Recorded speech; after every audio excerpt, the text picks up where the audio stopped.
Bismillah. Assalamualaikum warahmatullahi wabarakatuh. Alhamdulillahi rabbil alamin.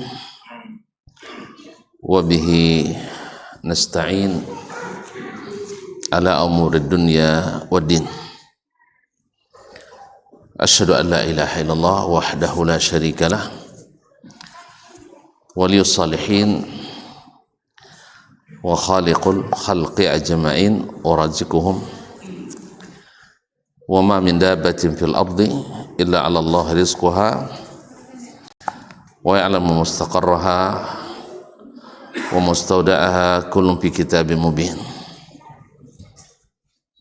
Wa asyhadu anna Muhammadan 'abduhu wa rasuluhu shadiqul amin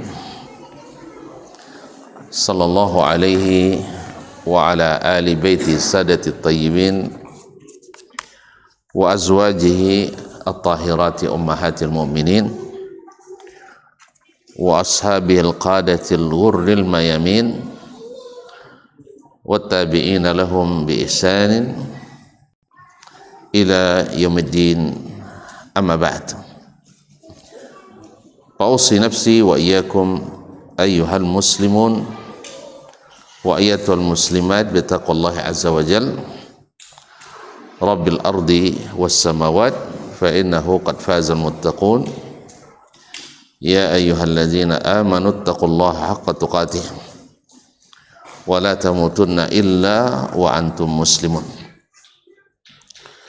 Bapak dan ibu-ibu, saudara dan saudari, kaum muslimin dan muslimat yang dirahmati Allah subhanahu wa ta'ala. Alhamdulillah, dengan taufik, hidayah, rahmat, nikmat dan karunia dari Allah Subhanahu wa taala, kita bisa sama-sama menikmati keberadaan di tempat ini, di salah satu dari tempat yang paling dicintai Allah di permukaan bumi, yaitu Masjid Al-Madinah, yang mudah-mudahan senantiasa mendekatkan hati kita dengan Madinah, Al-Madinah An-Nabawiyah, yang menjadi ma'rizul iman, sarangnya iman. Kita bersyukur pada Allah atas nikmat ini, mudah-mudahan senantiasa bertambah sampai kita hendaknya husnul khatimah. Salawat dan salam kepada Nabi kita, Nabi besar junjungan alam, Nabi Muhammad sallallahu alaihi wasallam. Semoga majelis kita juga sering menyebut namanya dan sering pula berselawat dan salam kepadanya. Mudah-mudahan salam dan salawat kita berbuah syafaat untuk kita dari Nabi kita alaihi salatu wassalam di hari kiamat nanti. Ma'asyil kiram yang dirahmati Allah, mengikuti wasiat Imam Al-Baji kepada dua anaknya terakhir tentang muraqabatullah, yaitu senantiasa menghadirkan Allah dalam segala keadaan sehingga kita kepadanya takut dan segan, baik dalam keadaan bersama ataupun dalam keadaan sendirian. Kemudian beliau melanjutkan tentang selalu berbuat adil, baik dalam menghukum atau dalam memberikan fatwa. Karena seseorang itu kalau dia jadi penguasa tentu akan menjadi eksekutif yang membuat keputusan-keputusan hukum kepada rakyatnya, atau dia jadi penguasa di bidang agama, yaitu para ulama, dia mesti pula memberikan keputusan-keputusan hukum tentang syariat Allah pada umatnya. Dan kedua-duanya dalam keadaan berbahaya kalau salah-salah langkah. Yang penguasa zalim dengan salah menghukum, ulama zalim dengan salah membuat fatwa atau menyampaikan fatwa hukum, dan dua-duanya menyesatkan dan menenggelamkan di dunia maupun di akhirat. Kalau seorang penguasa adil, dicintai rakyatnya, ditinggikan derajatnya, dan ulama yang adil dicintai oleh umatnya dan ditinggikan Allah pula derajatnya di dunia sampai akhirat. Maka imam mewasiatkan ini pula kepada anaknya. Qala rahimahullah, fa in balagha ahadukuma ayyastar'iyahu Allahu ummatan bihukmin aw fatwa. Bila kalian berdua atau salah satu dari kalian berdua sampai pada martabat Allah beri amanah untuk menjadi penggembala umat, tempat bahasanya menjadi pengurus umat, pengurus rakyat, bihukmin, yaitu dengan kekuasaan hukum atau dengan melaksanakan hukum, artinya jadi penguasa mulai dari yang terendah sampai yang tertinggi, au fatwa, atau diberikan otoritas berfatwa. Yang pertama, eksekutif tentu menjadi pemerintah, penguasa, atau fatwa berarti punya otoritas di bidang keagamaan, menyampaikan fatwa-fatwa atas nama Allah dan Rasulnya sallallahu alaihi wasallam. Sebagaimana juga menghukum orang atau memerintah juga atas nama Allah Subhanahu wa taala, karena Allah yang berikan kekuasaan itu. Apa yang harus kalian lakukan? Falyamtathilil adla juhdahu. Hendaklah dia benar-benar bersungguh-sungguh untuk berlaku adil. Benar-benar bersungguh-sungguh untuk berlaku adil. Adil dalam menghukum, adil dalam berfatwa. Apa makna adil? Adil itu adalah lurus, lawannya adalah melenceng. Fulanun adlun artinya lurus tegaknya, tidak melenceng. Kalau lawan daripada adil, adil adalah al-mail atau zulm, yaitu cenderung, condong, menyimpang, atau tidak terang-terang. Orang kalau sudah tidak adil lagi, pasti ada yang disembunyikan. Ada yang disembunyikan. Kalau orang adil, tidak ada yang mereka takutkan, tidak ada yang sembunyikan. Sehingga jangankan keluar dari pintu belakang, kadang-kadang rumah saja tidak berpengawal. Jangankan tidak berpengawal, tidur saja bisa di tanah lapang. Sahih? Ya, para pemimpin-pemimpin yang adil itu tidak pernah merasa khawatir dan takut. Sebab apa? Sebab tidak ada yang perlu ditakutkan, karena semuanya jelas, terang, sah. Makanya ketika Umar bin Khattab radhiyallahu anhu dicari atau datang kepadanya utusan negara adidaya waktu itu, yaitu Persia, datang ke Madinah utusannya. Kalau mereka kan di sana raja-rajanya dengan singgasana yang megah, selalu pakai karpet merah, dijaga dengan ketat oleh para pengawal garda nasionalnya, kemudian menghadap rajanya sambil merangkak. Coba bayangkan. Jadi dia mendengar nama Umar yang sekarang sudah akan menguasai Persia, karena Tentara-tentara Umar sudah sampai. Nah sekarang utusan itu datang. Tentu dia mengira pasti lebih dari Kisranya, lebih dari raja mereka. Ternyata ditanyakan di mana istananya, ditunjukkan sebuah gubuk tua. Sampai di rumah tak ada pula yang dicari. Masya Allah, tentara nggak ada, yang dicari tidak ketemu. Ada yang tunjukkan tuh yang sedang tidur pulas di bawah sebatang pokok kurma. Tidak ada yang menjaga. Bang, awak makannya berjago je doang, atau nggak makan ya? Betong son dua orang. Ini tidak ada berpenjaga. Sampai-sampai Hafiz Ibrahim penyair Mesir menggambar situasi itu dengan dalam satu qasidahnya, dalam satu syairnya, wara'a sahiba Kisra ar-ra'a umaran baina ar-ra'iyati utlan wa huwa ra'iha hakamta fa'adalta fa'aminta, sampai akhir daripada syairnya.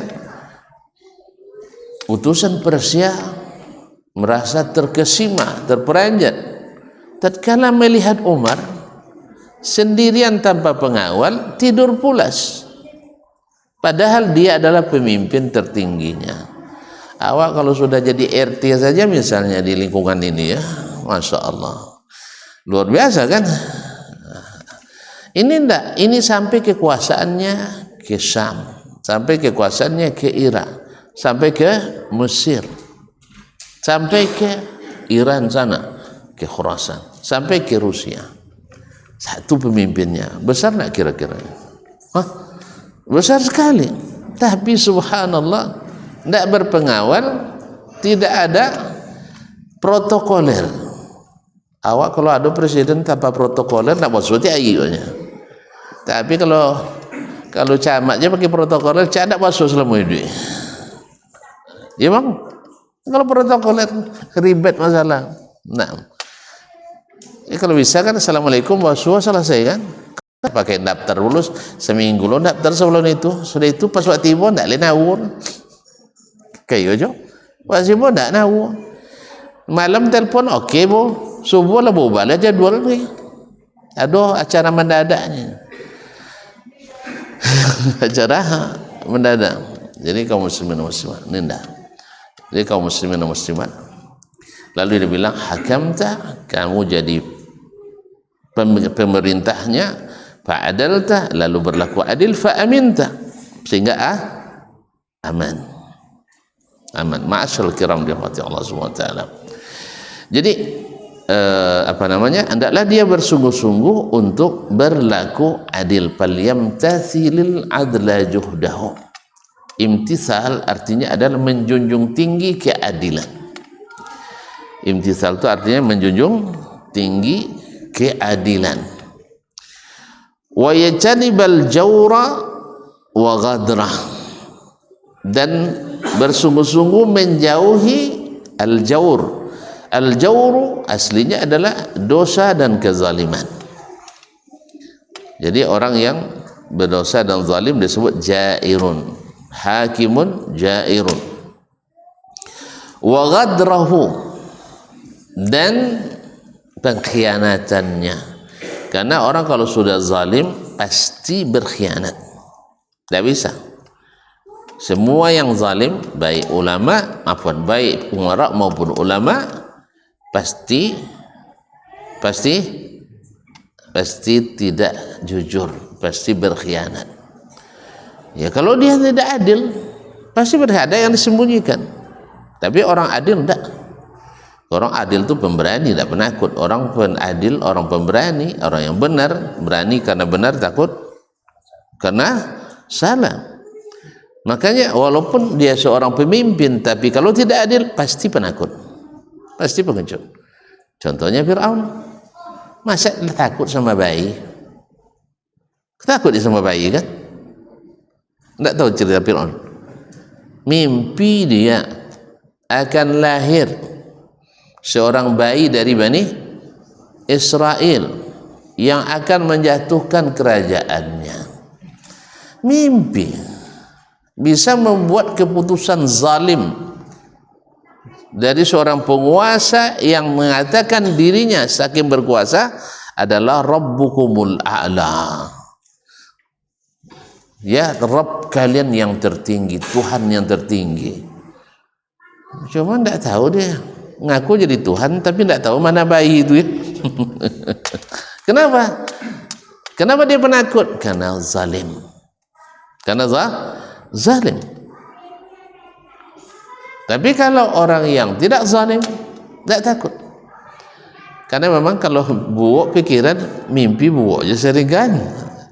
Maka tuan-tuan, kan mimpi itu kan ada tiga macam. Satu memang dari Allah SWT. Dua adalah pikiran yang selalu kita pikirkan terbawa mimpi. Yang ketiga dari syaitan. Dari syaitan. Na'asyil kiram dirahmati Allah. Jadi kalau pikiran buruk, mimpi selalu buruk pula. Makanya selalulah berpikiran baik sehingga mimpinya yang baik-baik juga.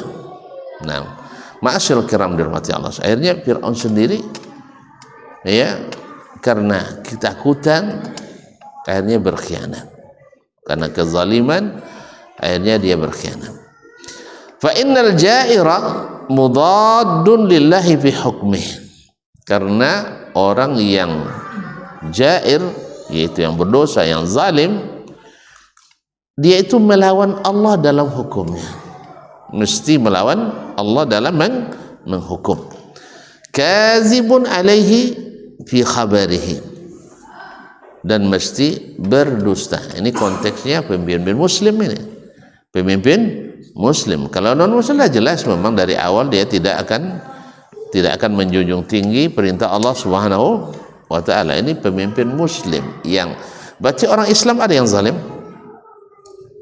Orang Islam ada yang zalim? Ada? Orang kafir ada yang adil? Hah? Ada yang adil? Orang kafir ada yang adil? Nih. Ada orang kafir yang adil? Kayaknya enggak ya? Kayaknya enggak. Nah, orang kafir ada yang adil? Ada. Enggak. Kenapa enggak? Berhukum dengan hukum Allah. Dulu Najasyi, kata Nabi SAW, inna fihim malikan adilan la yuzlamu fihi indahu ahad.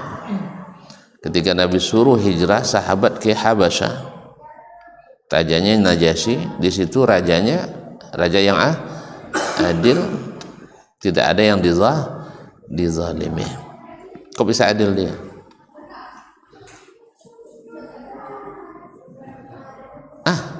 Najasyi muslim kan? Najasyi muslim. Hah? Ada yang bilang enggak tadi, siapa tuh? Najasyi enggak muslim, non muslim. Tapi dalam hadis disebutkan dia sedang berenang di sungai di surga, disolatkan oleh Nabi salat gaib. Salat gaib pertama adalah dilakukan untuk Najasyi. Boleh salat untuk orang kafir? Boleh menyolatkan orang kafir mati? Apa dia non muslim?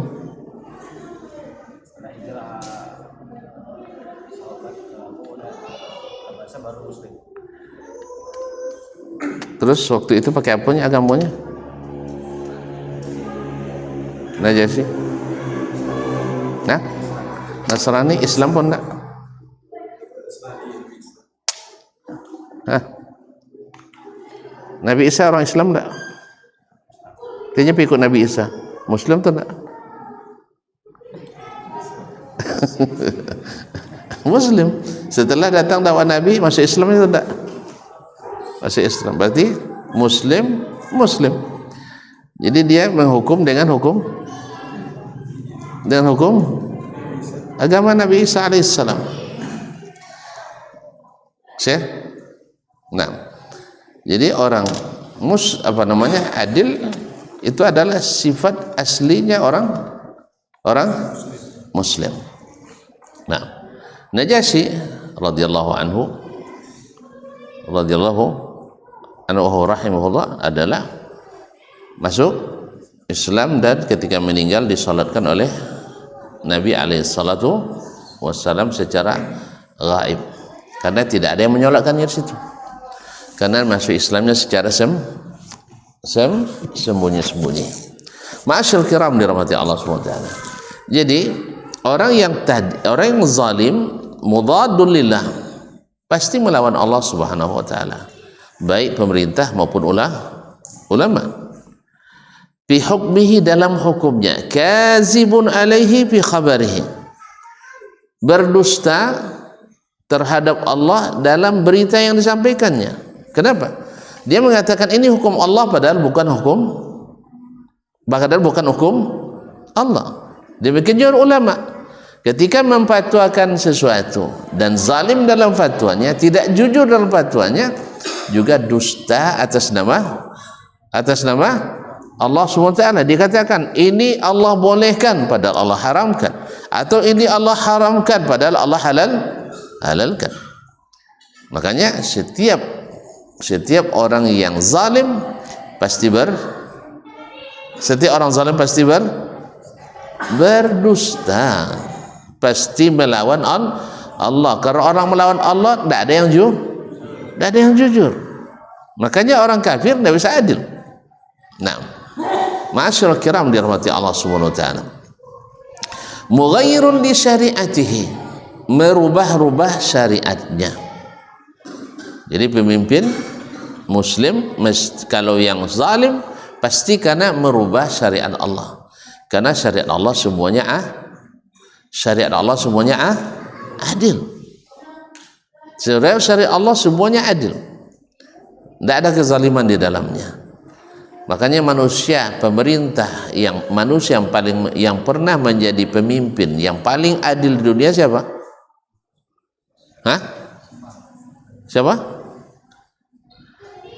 Siapa? Rasulullah. Kok ragu tuan-tuan bilang Rasulullah sallallahu alaihi wasallam diakui oleh lawan sebelum diakui juga oleh lawan. Kalau kawan mengakui oleh lain, ini non muslim pun mengakui tidak ada pemimpin yang sehebat Sayyiduna Muhammad sallallahu alaihi wasallam. Diakui orang. Tidak ada satupun yang perlu disembunyikan dari segala tindakan Nabi alaihi salatu wasallam. Semuanya patut untuk ditonjolkan dan semuanya terbaik dalam bidangnya. Nah, di bidang ekonomi adalah cara Nabi paling memakmurkan. Walaupun angka tidak sebanyak kita, kata triliunan kan, kita paling alfun, seribu-ribu cuma. Angkanya ribu-ribu. Tahu tak ribu-ribu? Iya, alfin, seribu-ribu, asyratu alafi alfin, 10.000. Kalau kita sudah triliun kan, ada di atas triliun lagi? Bilion terjemahan triliun kawan. Bilion. Nah, jadi kaum muslimin dan muslimat dirahmati Allah SWT. Jadi syarahkan di bidang hukum, jangan tanya lagi. Allah yang mengatakan walakum fil qisasi hayatun ya ulil albab, dengan menerapkan qisas menjamin kehidupan kalian. Dengan diterapkannya hukum qisas, yang membunuh dibunuh, tapi jadi sembarang bunuh bang, tak awak bunuh dah pemerintah. Ya kemudian tidak langsung asal orang taliu langsung ambil, bukan gitu, panjang prosesnya. Ya, saya sering mengikuti sidang-sidang itu dulu di sana, dari kejaksaan sampai ke pengadilan. Itu kadang-kadang digiring keluarga untuk mau memaafkan. Jadi bukan itunya jadi maaf daknya dia dipotong taliun, bukan itu takut awak kan, curi potong tangan. Nah itu yang takut-takutlah anggota dewan menyetujui itu, bakal tangan awak kena koyeknya kan. Sampai ada yang mau tanya kan, Mahasiswa tanya, Ustaz, koruptor potong tangan Ustaz? Enggak ya? potong lehernya. Koruptor enggak potong tangan karena dia enggak mencuri. Koruptor mencuri? Enggak. Karena mencuri itu ngambil barang yang disimpan orang lain. Kalau koruptor apa yang ambilnya? Bukan di simpanan orang, dia yang diamanahkan, sah. Makanya dia berkhianat. Maka pengkhianat lebih bahaya daripada pencuri. Maka tidak potong tangan, tapi potong. Tergantung hukum nanti diputuskan oleh hakim. Kalau dia pun namanya di Korea Utara, di rudal ya, di rudal dia. Kalau dikawal masuk kandang bayu kan. Allah musta'an. Jadi kaum muslimin dan muslimat dirahmati Allah SWT, ketika hukum itu diterapkan, menciptakan masyarakat paling aman sepanjang sejarah. Bahkan sampai hari ini yang berani menerapkan hukum syar'i di negaranya menjadi negara paling aman di dunia. Kalau sudah aman, tentu nyaman, orang senang. Ini kalau lah aman, kalau lah senang, tentu konyang kan. Pokoknya asal sistem berlaku, orang kaya wajib bayar zakat. Kalau enggak dikejar oleh pemerintah.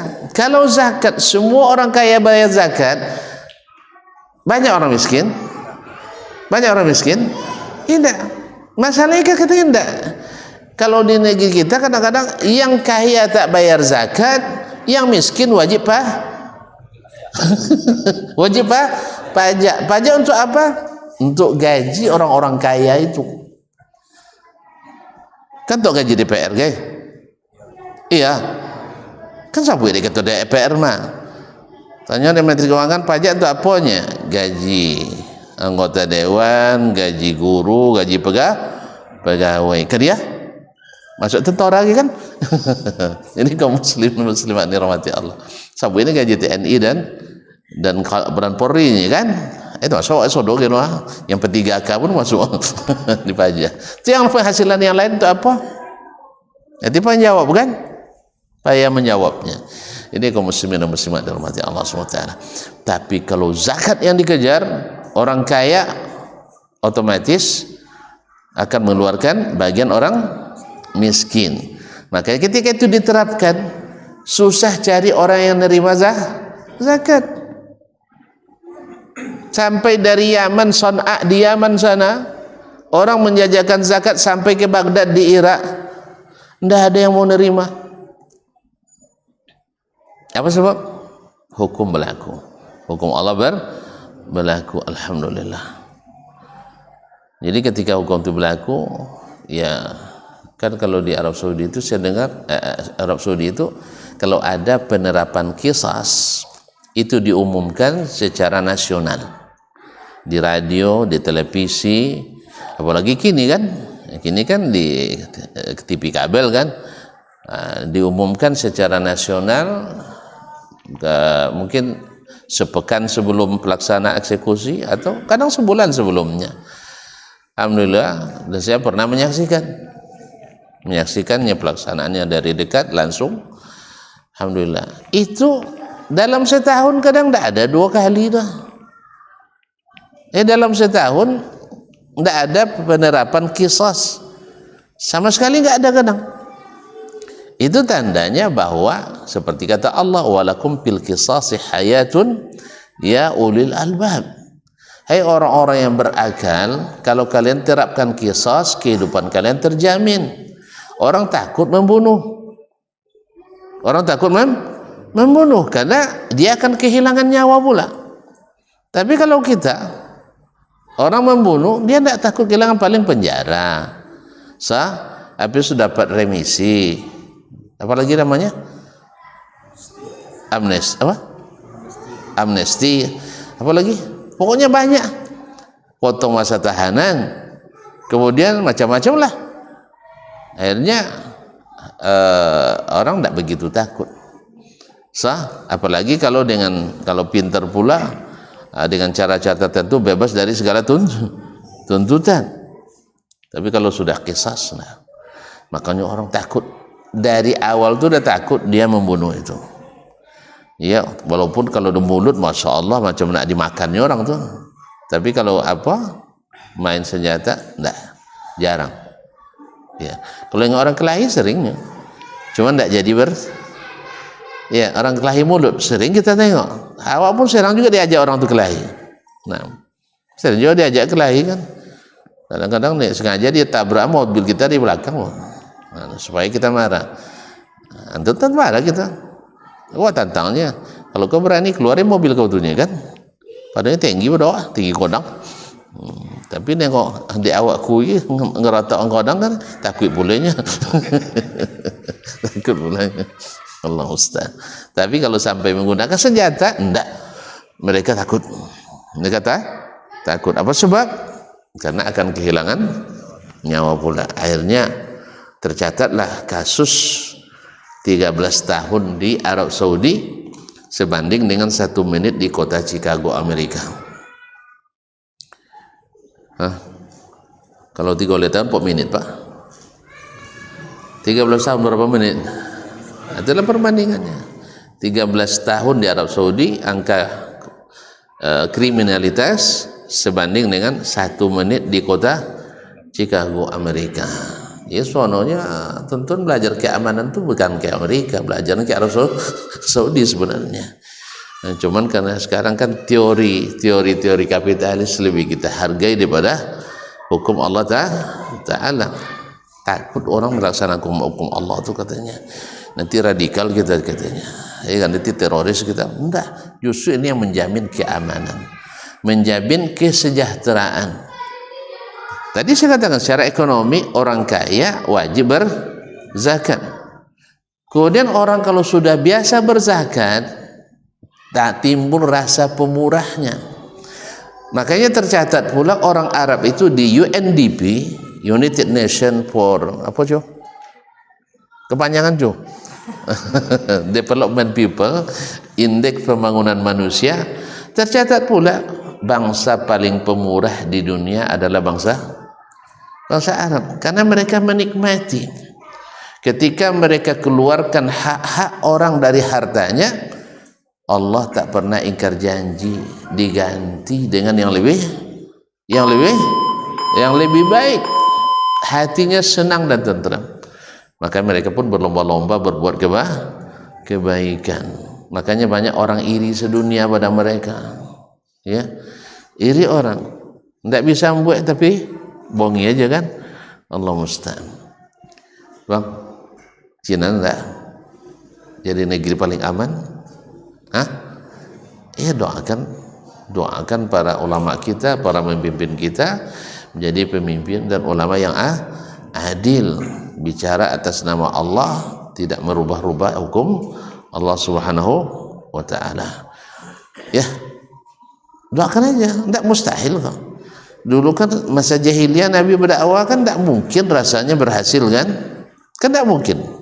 Tapi dengan izin Allah, dengan dakwah Nabi alaihissalatu wassalam, yaitu dengan konsisten dengan dakwanya, akhirnya merubah keadaan. Nabi 8 tahun sebelumnya terusir dalam tanda petik dari Mekah. Para sahabat disiksa di Mekah. Ceramah tidak boleh di Masjidil Haram. Karena pengurusnya Pak Haji semua. Nah, cuman haji jahiliyah. Tapi dengan izin Allah 8 tahun setelahnya Nabi diizinkan mengembalikan ke masalah perkara ke jalur yang sahih. Akhirnya Nabi menjadi pemimpinnya. Apa yang terjadi? Dihabisi orang itu? Enggak. Apakah seperti isu dulu bahwa gerakan Nabi ini gerakan teroris? Bahwa Nabi ini bawa pemahaman radikal, bahwa Nabi ini akan menumpahkan darah? Enggak. Justru Nabi lah yang menjadi bukti bahwa dia wa ma arsalnaka illa rahmatan lil alamin. Ketika berkuasa, apa yang terjadi? Izhabu fa antumut tulaqam. silahkan kalian pergi, kalian dibebaskan, tidak ada tuntunan hukum. Padahal baru kemarin mereka nak membunuh Nabi Isa, baru kemarin mereka menghargai kepala Nabi dengan 100 ekor unta, tapi unta biasa bang, unta merah bang. Ini Pak Sangkolo tapi hasil ya. Nah, jadi baru kemarin para sahabat tidak bisa berbuat, mereka banyak yang mati di jalan Allah Subhanahu Wa Taala.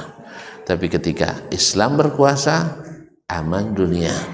Izhabu fa antumut tulaqa. Bukan Nabi saja, pemimpin-pemimpin Islam dunia yang mengikut Nabi alaihissalatu wassalam yang tidak zalim ya, ketika menguasai suatu negeri juga sama. Muhammad Al-Fatih masuk ke Konstantinopel, izhabu fa antumut tulaqa, pergilah kalian bebas.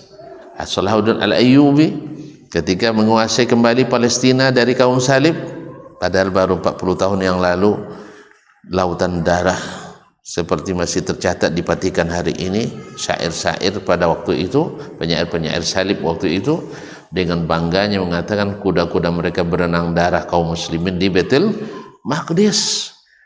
Nah, apakah itu membuat siapa Salahuddin Al-Ayyubi berdendam? Tidak.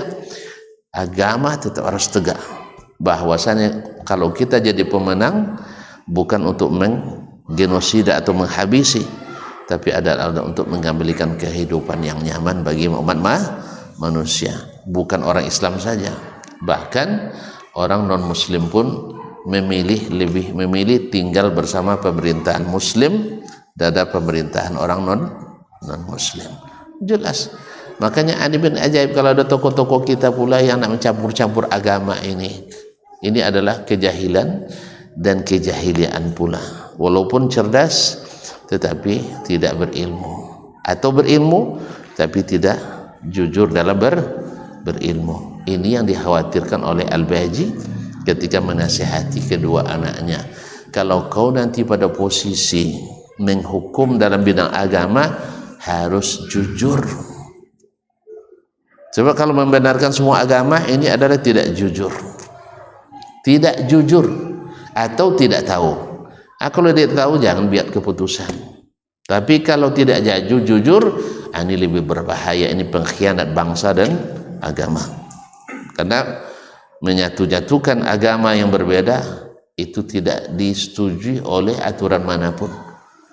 Yang benar adalah lakum dinukum waliyadin. Dan orang yang jujur dengan agamanya tak akan pernah mencampurkan agamanya.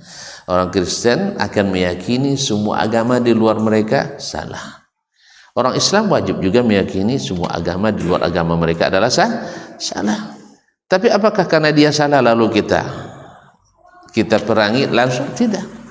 Bebaskan mereka beragama seperti yang mereka inginkan, dan jangan kita campur-campur pula dengan agama kita.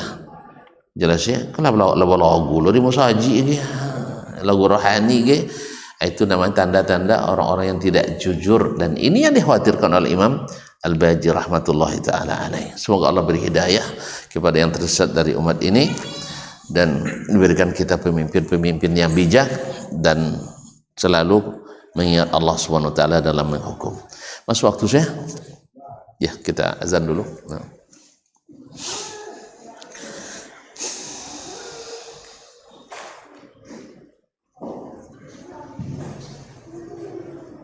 Allahu Akbar, Allahu Akbar, Allahu Akbar.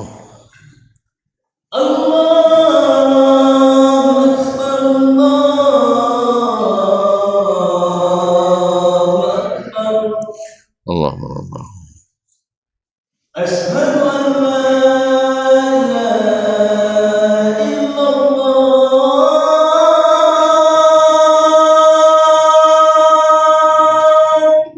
أشهد أن لا إله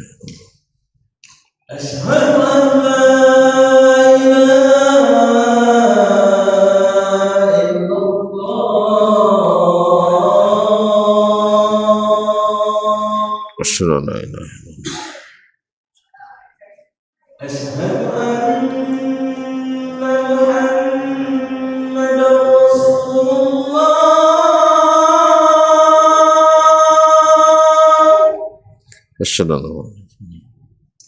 Asyhadu anna Muhammadar Rasulullah.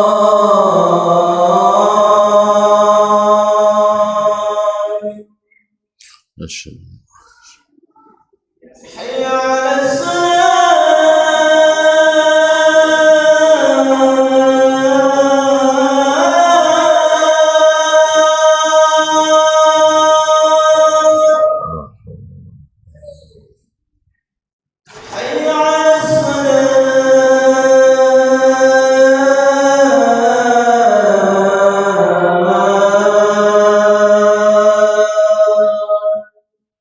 la haula Hayya 'alal falah.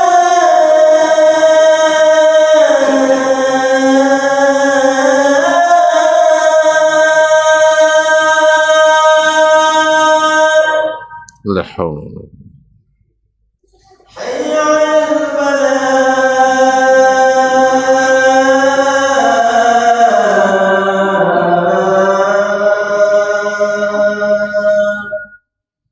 la haula wala quwwata Allahu Akbar, Allahu Akbar. Allahu Akbar. La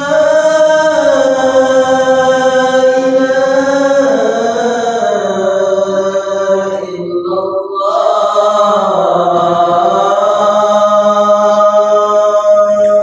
Wa nashhadu an la ilaha Allahumma rabb hadhihi da'wati tamma as-salati al-qa'imah. Baik. Kemudian beliau melanjutkan bahwa orang yang zalim pasti melawan Allah dalam hukumnya, berdusta atas nama Allah Subhanahu wa taala dalam menyampaikan berita darinya, mughayyirun li syariatihi, merubah-rubah syariat Allah Subhanahu wa taala, mukhalifun lahu bi khaliqatihi, dan menyalahi Allah dalam penciptaannya. Maksudnya dalam Allah menciptakan makhluk dengan hukum-hukumnya. Qala Allah Ta'ala, wa man lam yahkum bima anzalallah fa ulaika humul fasiqun.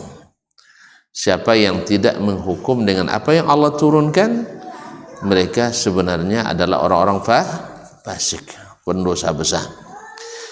Al-Maidah ayat 47.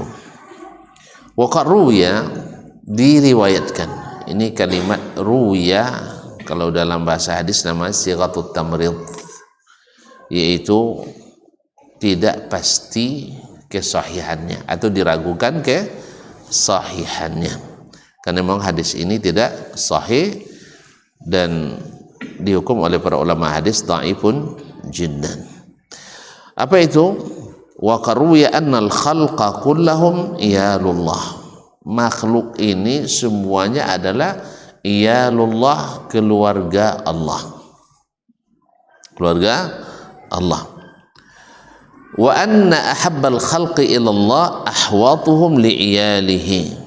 Dan sesungguhnya makhluk yang paling diciptakan, yang paling dicintai Allah adalah yang paling menjaga keluarganya.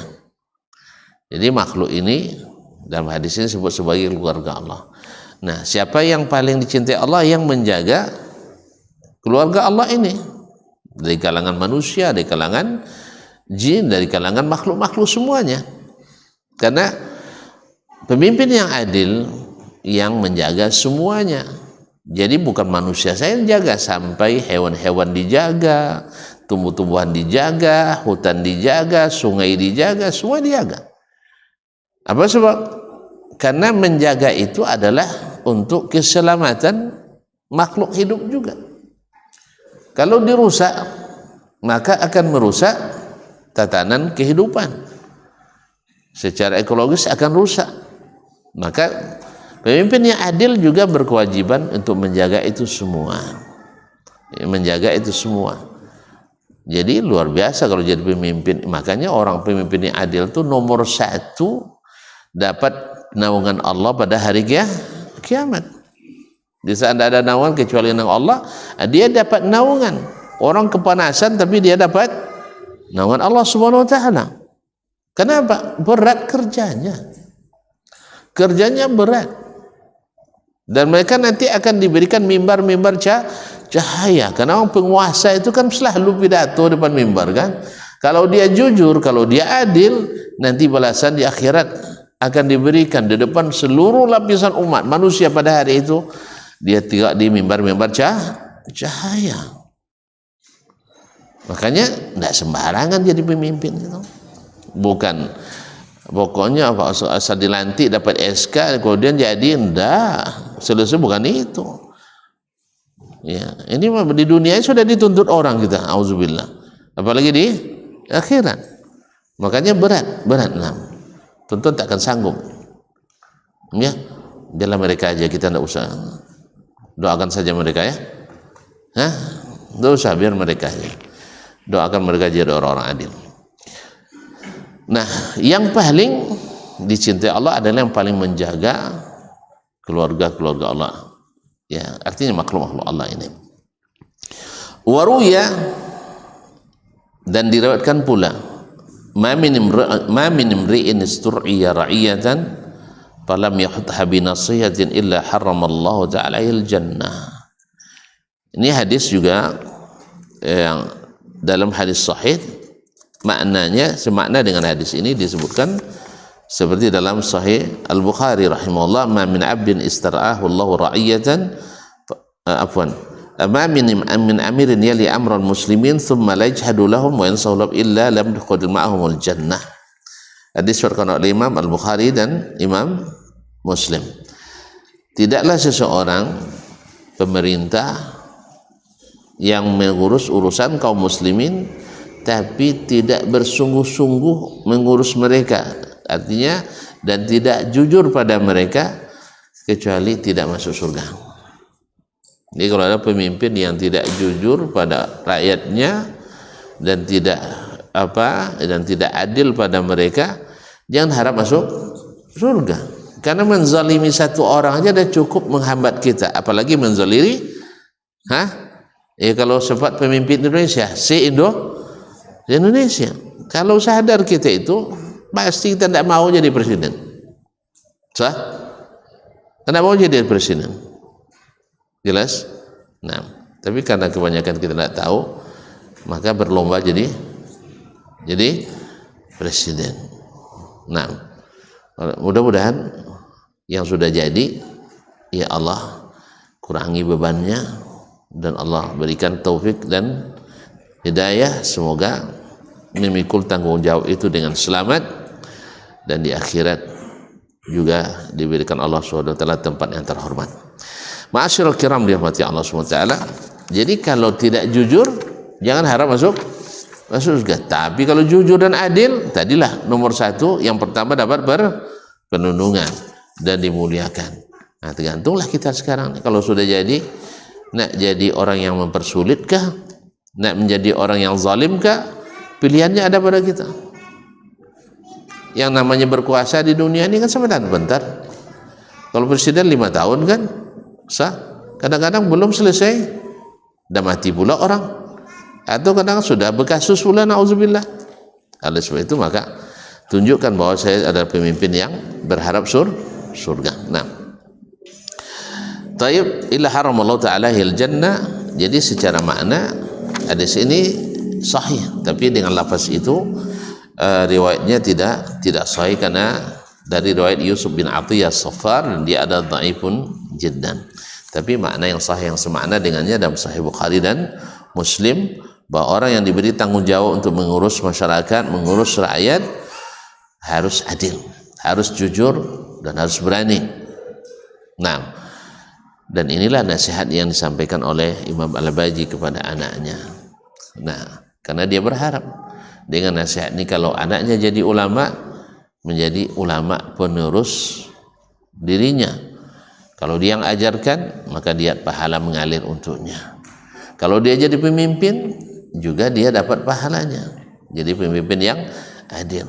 Karena nanti di akhirat, sehebat apapun ayah kita, tak bisa membela kita kecuali dengan izin Allah. Nabi umumkan kepada orang Quraisy, sampai ke Fatimah dia bilang, ya Fatimah binta Muhammad, wahai Fatimah binti Muhammad, inni la ughniki an minallahi syai'an, la ughni anki minallahi syai'an.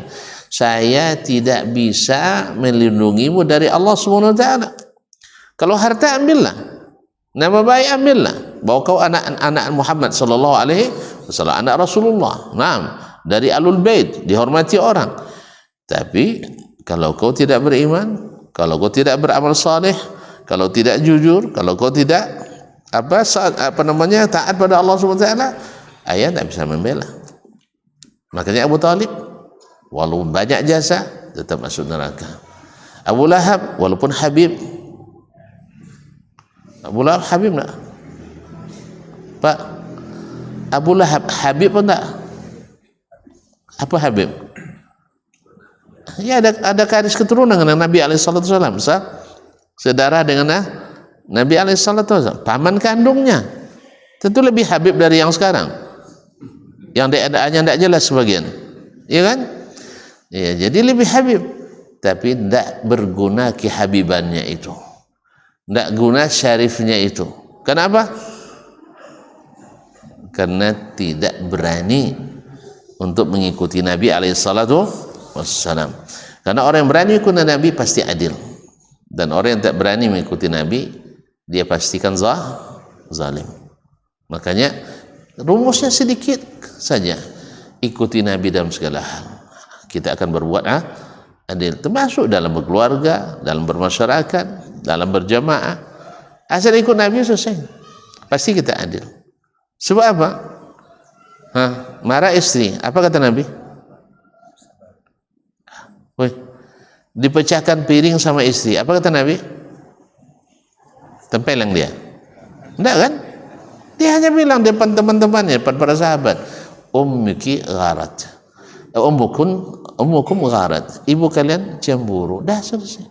Lalu Nabi ambil ya yang piring yang bagus, dikasihkan sebagai ganti. Kamu yang pecahkan, ganti piringnya, selesai. Enggak ikut pula tarik-tarik rambut kan. Jadi kemusliman. Jadi kalau ikut Nabi pasti adil. Nah, cuman ini perlu ilmu, perlu belajar, perlu konsisten, perlu istiqamah. Kalau sedang marah, kata Nabi, apa dia katakan? Boleh tak memutuskan hukum ketika marah? Kan enggak kan? Makanya kalau sedang marah, antum sebagai bupati misalnya sedang marah, jangan buat keputusan. Atau sebagai ulama sedang marah, jangan bikin fatwa. Sah? Ini gara-gara dendam sama orang dikeluar fatwa menyulitkan. Tapi karena senang, fatwanya mudah, halal. Pas lagi tidak senang, haram. Tidak jujur. Oleh itu kaum muslimin dan muslimat dirahmati Allah. Pokoknya ikut Nabi alaihissalam pasti adil, karena beliaulah manusia paling adil sepanjang masa. Jelas masalah? Dah. Karena sudah jelas, kita tutup sajalah kajian kita malam ini. Nah, terima kasih dan mohon maaf. Wabillahi taufiq wal hidayah, wallahu taala alam. Wassallallahu ala nabiyyina Muhammadin wasallam. Wassalamualaikum warahmatullahi wabarakatuh.